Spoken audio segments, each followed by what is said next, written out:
नमस्कार, मैं हूं आपके साथ दीपक भदौरिया। इस वक्त की बड़ी खबर आपको बताते चलें कि महाराष्ट्र और झारखंड की सीटों पर मतगणना शुरू हो चुकी है। जी हां, उत्तर प्रदेश, मध्य प्रदेश, छत्तीसगढ़ चुनाव की मतगणना भी शुरू हो चुकी है। यूपी की 9 और एमपी की 2, रायपुर की 1 सीट पर काउंटिंग अब से थोड़ी देर में इसके रुझान आना शुरू हो जाएंगे। कड़ी सुरक्षा के बीच काउंटिंग हो रही है। इस वक्त की बड़ी खबर, आज का खास दिन, स्वराज एक्सप्रेस की हर एक खबर पर नजर। महाराष्ट्र और झारखंड चुनाव के नतीजे, यूपी, मध्य प्रदेश, छत्तीसगढ़ उपचुनाव की भी मतगणना शुरू। यूपी के 9, एमपी की 2 और रायपुर की 1 सीट शामिल है। उत्तराखंड की भी 1 सीट शामिल। इस वक्त की बड़ी खबर, महाराष्ट्र झारखंड इलेक्शन रिजल्ट 2024, वोटों की गिनती शुरू। महाराष्ट्र और झारखंड सीटों की मतगणना शुरू। यूपी, मध्य प्रदेश, छत्तीसगढ़ उपचुनाव की मतगणना शुरू हो गई है। यूपी की 9, एमपी की 2, रायपुर की 1, उत्तराखंड की 1 सीट पर वोटों की गिनती शुरू हो चुकी है। इस वक्त की बड़ी खबर हम आपको बता रहे हैं, सुबह 8 बजे से मतगणना शुरू। महाराष्ट्र और झारखंड सीटों पर मतगणना शुरू हो चुकी है।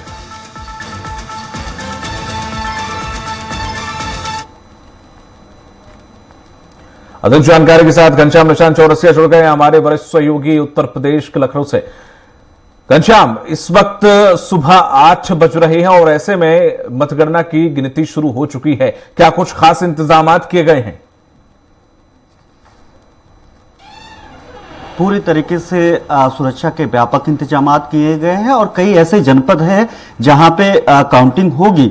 वहां पे प्रत्याशियों को नोटिस भी चुनाव आयोग ने पहले ही जारी कर दिया है। ट्विटर के माध्यम से, सोशल मीडिया के माध्यम से और उन लोगों के माध्यम से जब चुनाव आयोग की ये बात पता चली कि काफी ज्यादा भीड़ के साथ लोगों ने अपील किया है जहां पे मतगणना हो रहा है वहां पे जाने के लिए, तो खासतौर पे अगर कानपुर की बात करें तो कानपुर में जो जिला निर्वाचन अधिकारी ने दोनों प्रत्याशियों को, चाहे वो सुरेश जी हो या फिर चाहे वो नसीम सोलंकी हो, दोनों लोगों को नोटिस जारी कर दिया है और नोटिस जारी करके कहा है कि आप भीड़ के साथ यहाँ पे काउंटिंग स्थल पे ना आए और अगर काउंटिंग स्थल पे आना चाहते हैं तो महज 50 लोगों से ज्यादा ना आए। और जो 50 लोग जिन जिन गाड़ियों से आएंगे यहाँ पे, उन गाड़ियों की सूची उपलब्ध कराया जाए, क्योंकि इससे ज्यादा यहाँ पे भीड़ लाना, यहाँ पे इकट्ठा होना आचार संहिता का उल्लंघन है, तो हम कार्रवाई करेंगे। इसके अलावा उन्होंने कहा कि अगर आप कैंपिंग करना चाहते हैं, कैंप लगाना चाहते हैं, तो उसके लिए आप बकायदा इसके लिए अनुमति लीजिए। अनुमति आपको मिलेगी, नियमानुसार आपको अनुमति मिलेगी, तभी आप कैंप कर सकते हैं। अन्यथा यहाँ पे भीड़ लाने की जरूरत नहीं है, क्योंकि आप लोग लगातार सोशल मीडिया के जरिए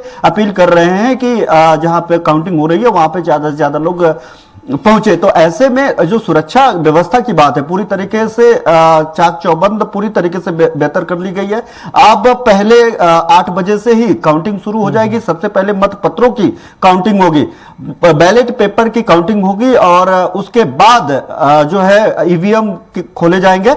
सबसे कम, अगर कहीं पे सबसे कम राउंड की अगर गिनती होनी है तो वो महज 20 राउंड की गिनती होनी है। सीसामऊ कानपुर वाली सीट जिसकी जिक्र अभी हम कर रहे थे, यहाँ पे सबसे कम राउंड मतदान होना है, मतगणना होना है, माफ करिएगा, मतगणना होना है। महज 20 राउंड में ही परिणाम सामने आ जाएंगे। बाकी अन्य जो 8 सीटें हैं, उन 8 सीटों पे 32 राउंड तक मतगणना होगा। यानी कुल मिला जुला करके अगर बात करें तो पहला परिणाम अगर कहीं का आएगा तो कानपुर की सीट की आएगी, कानपुर के सीसामऊ की सीट की आएगी। इसके अलावा अगर हम बात करें तो पूरे 9 सीटों पे अखिलेश यादव ने वहां पे एक ट्वीट किया है, ट्वीट के जरिए लोगों से अपील की है। उन्होंने ट्वीट करते हुए, मैं अपने दर्शकों को बता भी दूं कि उत्तर प्रदेश के विधानसभा उपचुनाव में चुनाव आयोग व इंडिया गठबंधन सपा के सभी 9 सीटों के उम्मीदवारों से अपील है कि कल सुबह ये सुनिश्चित करें, क्योंकि तकरीबन रात को 11 बजे ये ट्वीट आया था, तो उन्होंने लिखा है कि कल सुबह ये सुनिश्चित करें कि नियमानुसार पोस्टल बैलेट पहले गिने जाएं और फिर ईवीएम मशीनों के वोटों की मतगणना हो। सभी पूरी तरीके से मुस्तैद रहें और किसी भी तरीके की गड़बड़ी होने या उसकी आशंका होने पर चुनाव आयोग और हमें तुरंत सूचित करें। चुनाव आयोग से यह आश्वासन मिला है कि कोई भी अनियमितता नहीं होगी। जीत का प्रमाण पत्र लेने तक पूरी तरह सचेत, सजग व सावधान रहे। ये मैसेज अखिलेश यादव ने अपने समर्थकों, समाजवादी पार्टी के प्रत्याशियों और इसके अलावा इंडी गठबंधन और चुनाव आयोग के लिए भी अपील के जरिए अपील किया है और बाकी सचेत भी किया है कि किसी भी तरीके की अगर अनियमितता अगर आपको दिखाई देती है तो हमें सूचित करें, चुनाव आयोग को सूचित करें और अपने प्रत्याशियों को साफ तौर पर कहा है कि आप वहां पे तैनात रहे, मौजूद रहे और सचेत रहे, ताकि वहां पे किसी तरीके की अनियमितता ना हो और जब तक जीत का सर्टिफिकेट ना ले ले तब तक वहां से ना हटे। क्योंकि ठीक इसी प्रकार से इन्होंने अपील किया था लोकसभा चुनाव के दरमियान और लोग डटे हुए थे और तमाम जगहों पे थोड़ी सी झड़प भी देखने के लिए मिली, लेकिन परिणाम जब परिणाम आते आते लोग सामान्य तौर पे सामान्य हो गया था सारी स्थितियां, क्योंकि इंडी गठबंधन अपने जो उनका लक्ष्य था, लक्ष्य से कहीं ज्यादा सीटें यहां की जनता ने उनको दिया था। तो धीरे धीरे उन्होंने, हालांकि बाद में उन्होंने कहा कि अगर निष्पक्षता से मतगणना मतदान हुआ होता तो सीटें और भी निकल करके आती। हालांकि अब आज की अगर आप बात करें दीपक, तो आज सबकी नजर जब महाराष्ट्र और झारखंड के अलावा अगर सबसे ज्यादा किसी की कहीं पे नजर होगी तो वो उत्तर प्रदेश की इस 9 सीटों पे होगी। हालांकि इससे सरकार और विपक्ष पे कोई असर नहीं पड़ना है। जो विपक्ष में है विपक्ष में रहेगा, जो सरकार में है सरकार में रहेगा, चाहे 9 सीटें किसी एक दल को ही क्यों ना मिल जाए। लेकिन उसके बावजूद सरकार पे कोई फर्क नहीं पड़ता है, लेकिन यहाँ के आम जनमानस और राजनीतिक गलियारों में पूरी तरीके से फर्क पड़ने वाला दिखेगा, क्योंकि लोकसभा चुनाव में भारतीय जनता पार्टी बेहतर प्रदर्शन नहीं कर पाई। समाजवादी पार्टी देश की तीसरी सबसे बड़ा दल और उत्तर प्रदेश की पहली सबसे बड़ी दल बनकर के उभरी लोकसभा चुनाव के दरमियान। तो ऐसे में भारतीय जनता पार्टी लोकसभा चुनाव के हार के बाद कितना रिकवर कर पाई है, कितना अपने पाले में जनता को मैसेज करके लेकर के आ पाई है। पिछली बार अगर देखा जाए तो मोदी के चेहरे पे चुनाव लड़ा गया लोकसभा का चुनाव, तो इस बार अगर ये 9 सीटों की अगर बात करें तो बहुत बड़ा फर्क भले ना पड़ता हो, लेकिन ये उत्तर प्रदेश की ये 9 सीटें योगी आदित्यनाथ के चेहरे पर लड़ी गई। तो ऐसे में क्या संदेश कन्वे कर पाएंगे, क्या मैसेज कन्वे कर पाएंगे भारतीय जनता पार्टी के जो नेता है, पदाधिकारी हैं, जनता के बीच में जाकर के कि क्या वास्तव में जो जनता है भारतीय जनता पार्टी से नाराज चल रही है, क्या भारतीय जनता पार्टी के अगेंस्ट में वोट कर रही है। अगर ये सीटें समाजवादी पार्टी की तरफ गई तो ये मैसेज पूरी तरीके से कन्वे हो जाएगा। और अगर भारतीय जनता पार्टी को सीटें अधिकतम आती है तो भारतीय जनता पार्टी बहुत सारे मैसेज कन्वे करने की कोशिश करेगी कि लोकसभा चुनाव के दरमियान जो अभी भी कर रही है कि विपक्ष संविधान और आरक्षण के नाम पे गुमराह किया, लेकिन अब ये आरक्षण जो गुमराह किया था अब लोग पछता रहे हैं। अगर वास्तव में पछता रहे होंगे तो भारतीय जनता पार्टी को जीत मिलेगी, लेकिन समाजवादी पार्टी यहीं पे नहीं रुकने वाली। वह भी कल भी पत्र लिखी, कल मीरापुर को लेकर के प्रदेश अध्यक्ष श्यामपाल सिंह ने पत्र लिखा, श्यामलाल पाल ने पत्र लिखा कि उन्होंने तकरीबन 2 दर्जन से ज्यादा बूथों का जिक्र किया, वहां पे अधिकारियों का नाम लिखा, उन्होंने कहा यहाँ पे रिकाउंटिंग की जाए। इसके अलावा राम गोपाल यादव राष्ट्रीय महासचिव है समाजवादी पार्टी के, उन्होंने भी पत्र लिखा, उन्होंने पत्र लिख करके पूरा उपचुनाव को ही रिकाउंटिंग की मांग की। उन्होंने कहा प्रशासन ने पूरी तरीके से हद मचा दिया था, पूरी तरीके से बेईमानी पर उतर गया था सरकार के इशारों पे, तो ऐसे में पूरी तरीके से रिकाउंटिंग कराया जाए। वहीं पे कल हमारी मंत्री से बात हुआ, कैबिनेट मंत्री अनिल राजभर से बात हुआ, तो उन्होंने कहा कि ये लगभग सभी सीटें हार रहे हैं। जब सभी सीटें हारेंगे तो इस तरीके की मैसेज कन्वे नहीं करेंगे तो जनता के बीच में कैसे जाएंगे। तो पहले ही घनश्याम आपके पास लौटूंगा, हमारे साथ बने रहिएगा लगातार। हमारे साथ उत्तराखंड से हमारे सहयोगी जुड़ गए हैं, सुनील राजू। बिल्कुल देखा जाए एक ही सीट है केदारनाथ, और ऐसे में सुनील वहां पर स्थिति क्या है? 8 बजे से काउंटिंग शुरू हो चुकी है। कहा यह जा रहा है कि कुछ 13 राउंड 14 टेबल लगाई गई हैं, 13 राउंड में काउंटिंग होगी और कुछ 100 या 103 कर्मचारी इसमें पूरे में लगाए गए हैं। इस वक्त क्या कुछ इंतजाम किए गए हैं?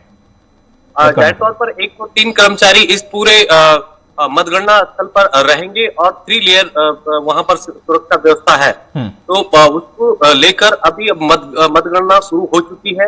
मतगणना शुरू होते ही जो उत्सुकता है प्रत्याशियों की वो भी बढ़नी लाजमी है। 6 प्रत्याशी चुनाव मैदान में है। किस्मत का फैसला कुछ ही देर बाद यानी 1-2 घंटे बाद साफ हो पाएगा कि किसको केदारनाथ जनता ने चुना है। लेकिन महत्वपूर्ण बात यह है कि ये काउंटिंग 2 बजे तक चलेगी और 12 बजे तक मेरे ख्याल में स्थिति साफ हो जानी चाहिए, क्योंकि एक ही विधानसभा उपचुनाव है। ऐसे में जो 173 ईवीएम मशीन की काउंटिंग होनी है, उसके लिए 13 राउंड की वहां पर काउंटिंग होगी। तो कुल मिलाकर कहा जा सकता है कि जिस तरह से बीजेपी और कांग्रेस ने लगातार वहां पर बड़े बड़े नेताओं ने कांग्रेस और बीजेपी के प्रचार किया, वहां पर तमाम अपने मुद्दे रखे, जनता को अपने तरफ लुभाने की कोशिश की, तो ये तमाम सारे मुद्दों को देखते हुए अब जनता किसके साथ गई? क्या कांग्रेस प्रत्याशी के पक्ष में गई या बीजेपी के प्रत्याशी के पक्ष में गई? ये कुछ देर बाद साथ हो पाएगा, लेकिन अभी वहां पर मतगणना शुरू हो चुकी है और उत्सुकता वहां पर प्रत्याशियों की बढ़ रही है। ऐसे में सुनील, चूंकि ज्यादा राउंड नहीं है और ऐसे में तस्वीर हो सकता है कि 10 से 11 बजे तक अगर बड़ा अंतर ज्यादा आया तो तस्वीर हो सकता है कि 11 बजे तक बहुत साफ हो जाए, क्योंकि महज सिर्फ 13 राउंड है। जाहिर तौर पर चूंकि एक 13 राउंड है और एक ही विधानसभा का उपचुनाव है, तो तस्वीर करीब करीब 10 से 11 बजे तक पूरी तरह से साफ हो जाएगी। लेकिन इतना जरूर है कि ये जो वहां पर जो जीत का अंतर रहेगा बहुत कम मार्जिन रहने वाला है, क्योंकि पहले वहां पर ग्राउंड पर ये लग रहा था कि कांग्रेस प्रत्याशी एक तरफा वहां पर जीतने वाले हैं। फिर बीजेपी ने वहां पर जाल बिछाया, तमाम प्रचारक भेजे और डोर टू डोर कैंपेन किया। फिर लोगों को ये लगा, जब लास्ट की महिलाएं ज्यादा निकल कर आई वोट मत स्थल पर, तो वहां पर ये लगा कि अमूमन यहाँ पर बीजेपी को महिलाओं का समर्थन मिलता रहा है, क्योंकि बीजेपी की स्ट्रेटेजी केदारनाथ में ये रही कि उत्तराखंड गठन के बाद लगातार वहां पर महिला प्रत्याशी को चुनाव में उतारा। तो अब ये लगने लगा है कि अगर जीत का अंतर रहेगा तो ये 2 से 2.5 हजार के आसपास रहने वाला है, इससे नीचे भी हो सकता है। लेकिन अब वो तो इस पर अभी कुछ कहा नहीं जा सकता, कमेंट नहीं किया जा सकता है जब तक तस्वीर साफ नहीं हो जाती। लेकिन हाँ, जो राजनीतिक विश्लेषक हैं वो ये मानते हैं कि अगर ये चुनाव बीजेपी जीतती है तो 2 से 2.5 हजार का अंतर रहता है। ऐसे में अगर कांग्रेस इस चुनाव को जीतती है तो अंतर इतना ही रह सकता है, 2 से 2.5 हजार के बीच में, थोड़ा नीचे ऊपर भी हो सकता है। लेकिन महत्वपूर्ण बात यही है कि अब जो काउंटिंग शुरू हुई है, तस्वीर धीरे धीरे साफ होनी शुरू हो जाएगी। लेकिन उससे पहले जिस तरह से कांग्रेस ने वहां पर आरोप लगाए थे कि सरकार ने सरकारी मशीनरी का दुरुपयोग वहां पर किया, बीजेपी ने इसको पहले ही डर घोषित कर दिया था कि बीजेपी ये कह रही थी कांग्रेस के लिए कि कांग्रेस हार रही है, हार के डर के कारण अब सरकारी मशीनरी पर कांग्रेस पीछा फोड़ रही है।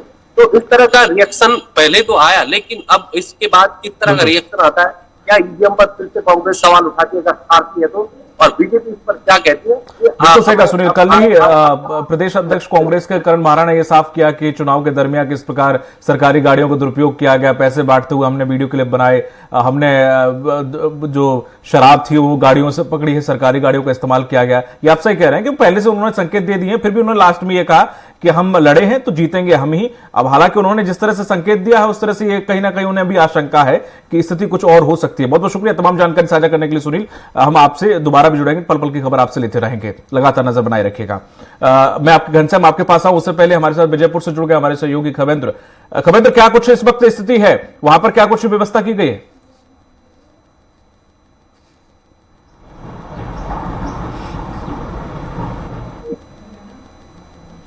प्रारंभ होगी। ईवीएम की गणना 21 राउंड में पूरी होगी, जिसके लिए 16 टेबलें यहाँ पर लगाई गई हैं। अगर सुरक्षा की दृष्टि से मैं बात करूं तो सुरक्षा के शासन और प्रशासन ने पुख्ता इंतजाम करके रखा है।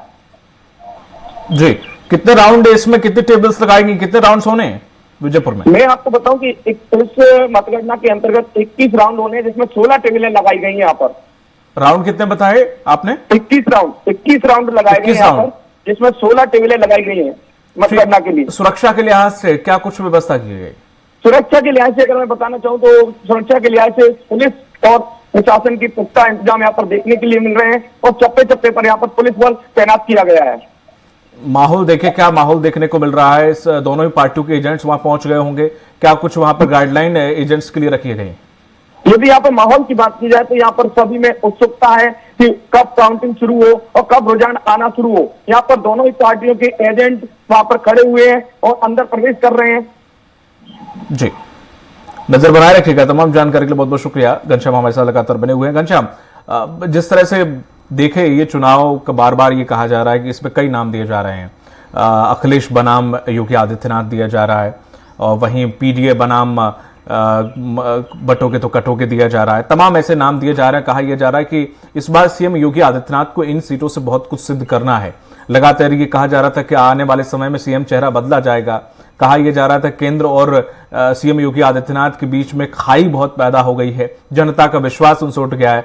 तो इन जो सीटों से काफी कुछ बीजेपी को जवाब देना है, अखिलेश यादव को, सपा को। और जो पीडीए का फॉर्मूला जो उन्होंने लोकसभा में अपना भुनाया, क्या इस वक्त वो लागू होगा न होगा, लोगों की निगाह टिकी हुई है। ऐसे में क्या कुछ तस्वीर आज देखने को मिलती है अगर एग्जिट पोल को दरकिनार करें तो? क्योंकि एग्जिट पोल में तो लगभग तस्वीर जो लोग सोच रहे थे वही दिखाई गई है। बिल्कुल निश्चित तौर पे 6-7 सीटों से कम कोई भी exit poll Bharatiya Janata party को कम नहीं दिखा रही है।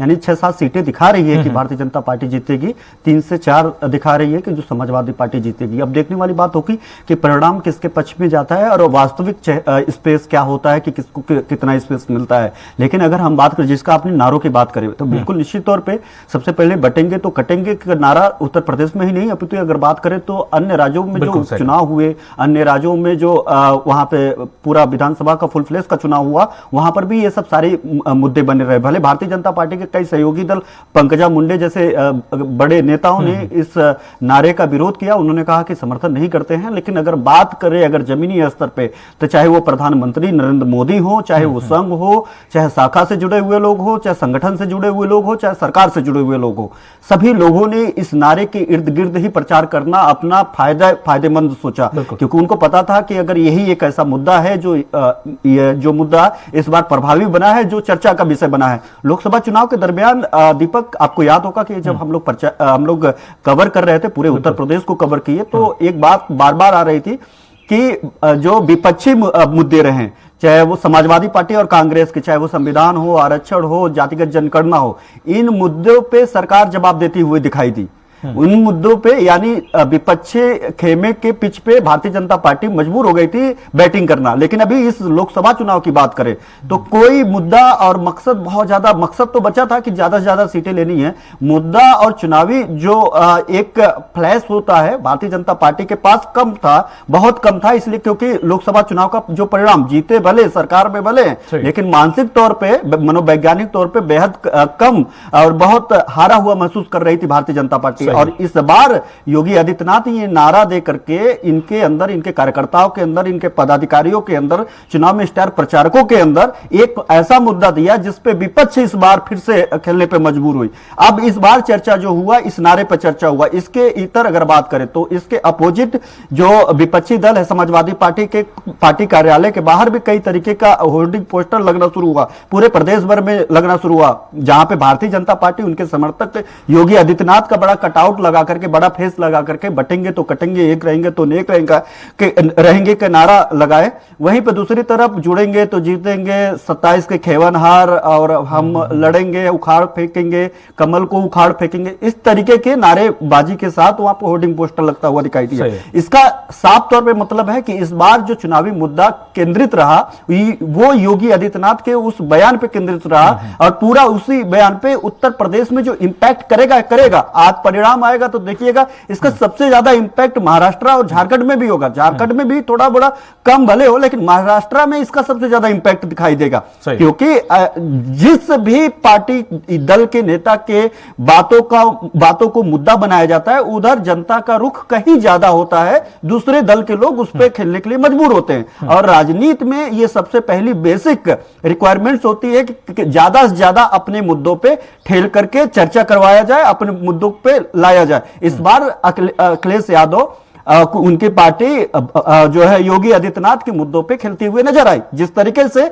विपक्षी दलों के मुद्दों पे भारतीय जनता पार्टी और उनकी सरकार लोकसभा चुनाव के दरमियान खेलते हुए नजर आई, परिणाम भी उसी तरीके से होगा। लेकिन अगर हम बात करें तो आज इस चुनाव के सुबह 8 बजे से जो है मतपत्रों की गिनती शुरू हो गई है। महज 10 मिनट बाद ईवीएम खुल जाएंगे। 14 टेबल बनाए गए हैं उत्तर प्रदेश में भी, इन 9 सीटों को लेकर के, और 3 सुरक्षा व्यवस्था रखा गया है। सीसीटीवी से पूरी तरीके से चप्पे पर सीसीटीवी लगाई गई है, और सेना के भी लोग हैं इसमें, अर्धसैनिक बल है, लोकल पुलिस यूनिट है। और इसके अलावा अगर बात करें तो जिन लोगों की पॉलिटिकल पार्टी पार्टियां वहां पे ड्यूटी लगाती हैं, वो लोग भी हैं, सबके सामने गिनती की जाएगी और 8:30 बजे लगभग 10 मिनट बाद ईवीएम की पोटली भी खुलेगी। अब देखने वाली बात होगी कि ये पोटली किन के लिए मुफीद और किन के लिए आफत साबित होती है। लेकिन ये जो परिणाम भले सरकार पे कोई इंपैक्ट नहीं करता हो दीपक,